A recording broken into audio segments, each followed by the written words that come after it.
ब्राह्मण शंख बजाएगा, हाथी बढ़ता जाएगा। और हाथी नहीं, गणेश है। ब्रह्मा विष्णु महेश है। जी हाँ, हम बात करें शख्सियत में। आज हम बात करेंगे माया के मायाजाल पार्ट 2 की। मैं हूँ रमेश। और सबसे बड़ी बात यही है, हम शख्सियत में उन्हीं लोगों को रखते हैं जो अर्श से फर्श तक पहुँचे होते हैं, फर्श से अर्श तक रहे होते हैं। मतलब कब नीचे से ऊपर गए, ऊपर से कब नीचे आ गए।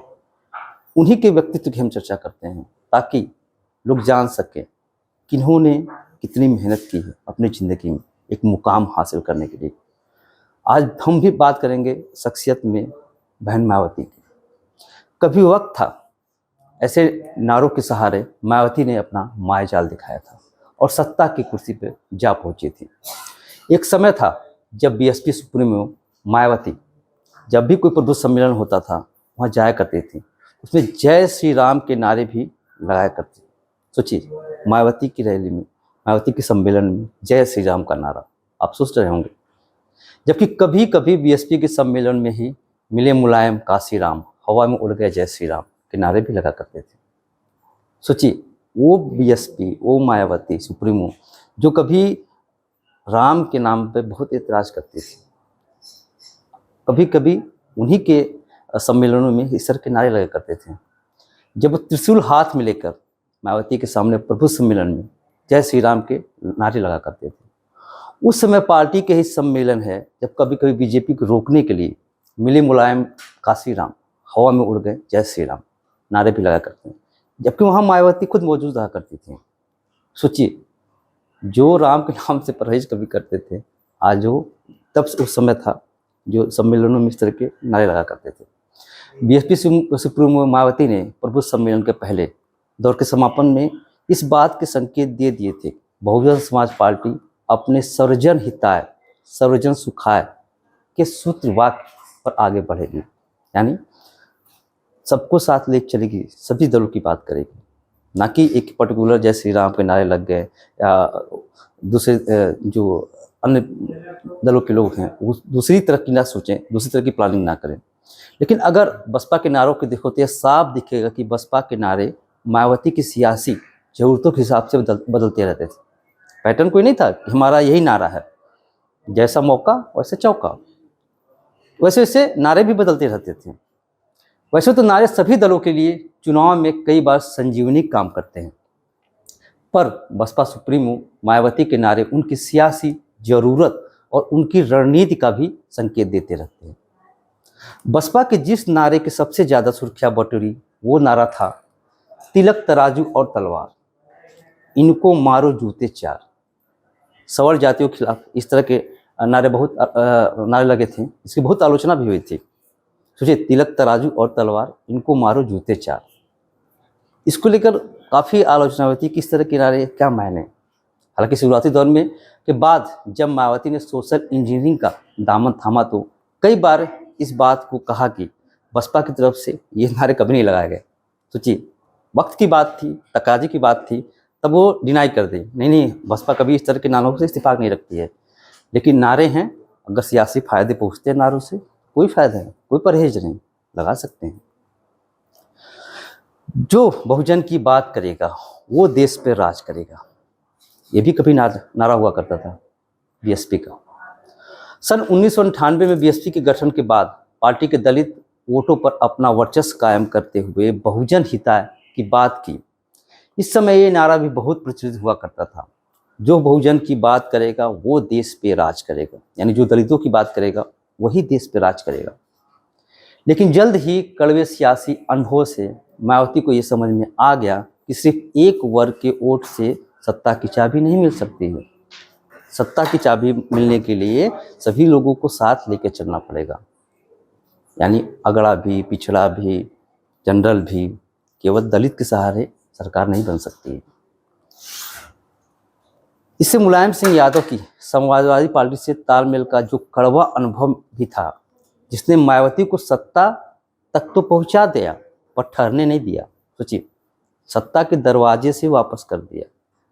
लेकिन उस समय वोट के ध्रुवीकरण के लिए मंच से मिले मुलायम काशी राम, हवा में उड़ गए जय श्री राम जैसे नारे भी लगा करते थे। इस कदम के बाद मायावती ने अपनी सियासी ताकत बढ़ाने के लिए 1997 और 2002 में जब भाजपा के सहयोग से सरकार बनाई तो जय श्री राम वाले नारे पर जवाब देने से बचती रही। सोचिए, गुड़ खाओ गुलगुला से परहेज। फिर बीएसपी और मायावती के लिए साल 2007 में टर्निंग पॉइंट आया। तब मायावती यह समझ चुकी थी कि बिना सोशल इंजीनियरिंग के सत्ता के शिखर पर ठहरना संभव नहीं है, यानी सोशल इंजीनियरिंग का सहारा लेना ही पड़ेगा। तब नीले रंग से रंगी दीवारों पर हाथी बनाकर लिखे गए नारे बहुजन हिताय बहुजन सुखाय की जगह सर्वजन हिताय सर्वजन सुखाय नारे को लिखा गया। अब सोच रही है, सिर्फ दलितों की बात करने वाली बहन मायावती अब सर्वजन सुखाय की बात कर रही थी। आज यूपी की राजनीति में हाशिए पर पहुंच चुकी बसपा की वापसी के लिए उसे सोशल इंजीनियरिंग के धार को देने की जरूरत है, यानी फिर से उनको सोशल इंजीनियरिंग का सहारा लेना ही पड़ेगा अगर पार्टी को उभारना है तो। इसके अलावा जिस ब्राह्मण वोट की बात सभी दल कर रहे हैं उनको भी साधने की कवायद शुरू हो चुकी है। इसी वजह बीएसपी सुप्रीमो में अक्सर पहले जो नारे लगा करते थे, जय श्री राम नारे लग रहे थे, बल्कि मायावती सर्वजन हिताय सर्वजन सुखाय की बात कर रही हैं। सूत्र की बात माने तो राजनीतिक जरूरतों के अनुसार नारे भी बदल जाते हैं, उसी तरह नारे गढ़े जाते हैं। अब 2024 का चुनाव आता है, आने वाला है। बहन जी दमखम के साथ चुनाव लड़ने की बात कर रही हैं। अब देखने वाली बात होगी कि अब इनका नारा क्या होता है, क्योंकि नारों की गूंज बहुत बड़ी बात होती है। अब जब बहन जी की बात हो रही है तो थोड़ा सा पीछे जाते हैं। साल 1984 की जब बहन मायावती शिक्षिका के रूप में कार्य करती थी, तब उनकी मुलाकात काशीराम जी से हुई। आपको बताया था पिछले एपिसोड में काशीराम ने कितनी मेहनत की, कितनी मेहनत के बाद उन्होंने बीएसपी को खड़ा किया था। उस समय काशीराम से, उस समय पिछले दौर की बात कर रहे हैं, उस समय काशीराम ने एक नए राजनीतिक दल का गठन किया था जिसका नाम बहुजन समाज पार्टी था, यानी बीएसपी। तब मायावती ने शिक्षिका का कार्य छोड़कर इस पार्टी में ध्यान देना शुरू कर दिया और पूरी तरह से इस पार्टी में अपने आप को समर्पित कर दिया। सोचिए, दमखम के साथ कूद गई बसपा के लिए। सन 2001 में काशीराम ने मायावती जी को बसपा का राष्ट्रीय अध्यक्ष बनाया। सोचिए, पूरी मेहनत की, पूरी पार्टी तैयार की, उसके बाद लास्ट में माया जी को सौंप दिया कि पार्टी बीएसपी आपके पास है, आप जो करना हो करो। लेकिन 2002 और 2003 के दौरान भारतीय जनता पार्टी की गठबंधन सरकार के कारण मायावती फिर से उत्तर प्रदेश के मुख्यमंत्री बन गए। इसके बाद भारतीय जनता पार्टी सरकार ने अपना समर्थन वापस ले लिया, इनकी सरकार गिर गई। इसके बाद उत्तर प्रदेश का मुख्यमंत्री मुलायम सिंह बना दिया गया। सोचिए, पार्टी समझौता भी करती है जब वक्त बुरा चलता है। तो मुख्यमंत्री बनना था, लिहाजा अपने प्रमुख दल, सोचिए बीजेपी, उससे समझौता कर ली थी और मुख्यमंत्री भी बनी। लेकिन बाद में बीजेपी ने गच्चा डाल दिया और बहन जी फिर से पैदल हो गई और मुख्यमंत्री बन गए मुलायम सिंह यादव। सन 2007 में दोबारा सत्ता में आने के बाद देश के सबसे बड़े राज्य उत्तर प्रदेश में मुख्यमंत्री के पद को संभाला। बहन जी दोबारा आई मायावती, परंतु इसके शासनकाल में बसपा का विस्तार केवल इसी राज्य में रह गया। कह सकते हैं कि बसपा सिर्फ यूपी में सिमट कर ही रह गई। पिछड़े वर्ग के लोग इनसे मुंह मोड़ लिए, मतलब जो कहे सर्वजन हिताय सर्वजन सुखाय की बात कर रहे थे, पिछड़े वर्ग के लोग इनसे दूरी बनाने लगे। इन्होंने अपने शासनकाल में राज्य में कई दलित और बौद्ध धर्म के सम्मान कई कार्यक्रम तैयार किए, यानी कैसे दलितों के लिए, बौद्ध धर्म के विस्तार के लिए बहुत सी चीज़ें उन्होंने की। अब बात करते हैं मायावती की सबसे राजनीतिक पहचान की। मायावती ने अपने शासनकाल में कई विवादों से घिरी रही, परंतु उनका राजनीतिक अभ्युदय सचमुच अच्छा रहा। एक सामान्य दलित परिवार से आई हुई थी ये महिला एक ऐसे मुकाम पर पहुंचेगी, शायद किसी को इसका अंदाजा नहीं था। मायावती हमेशा से ही विवादों में रही, परंतु इनकी परवाह उन्होंने एक बार भी नहीं की। उन्होंने दलितों में खुद जगह बनाई और दलितों में अपने प्रति विश्वास कायम किया। आज भी वो दलित पूछते हैं आखिर बहन मायावती जी क्यों चुप हैं, आखिर क्या ऐसी मजबूरी है जो चुनाव में दमखम के साथ नहीं उतर रही हैं। चाहे फिर वो लोकसभा का चुनाव हो, चाहे फिर राज्यसभा का चुनाव, चाहे फिर विधानसभा का चुनाव, अब स्ट्रेंथ धीरे धीरे कम होती चली जा रही है। बात कर ली पिछले विधानसभा चुनाव की, महज एक सीट, सोचिए बीएसपी के खाते में एक सीट गई थी, जो कभी देश सत्ता का राज किया करती उत्तर प्रदेश पे, केंद्र की राजनीति में हर जगह बीएसपी का दखल होता था। आज यूपी में महज एक सीट पर सिमट कर रह गई। अब कयास आप लगा सकते हैं 2024 में कैसे वो मुकाबला करेंगे। अब मायावती जी की बात हो रही तो कुछ रोचक जानकारी भी आपको दे दें।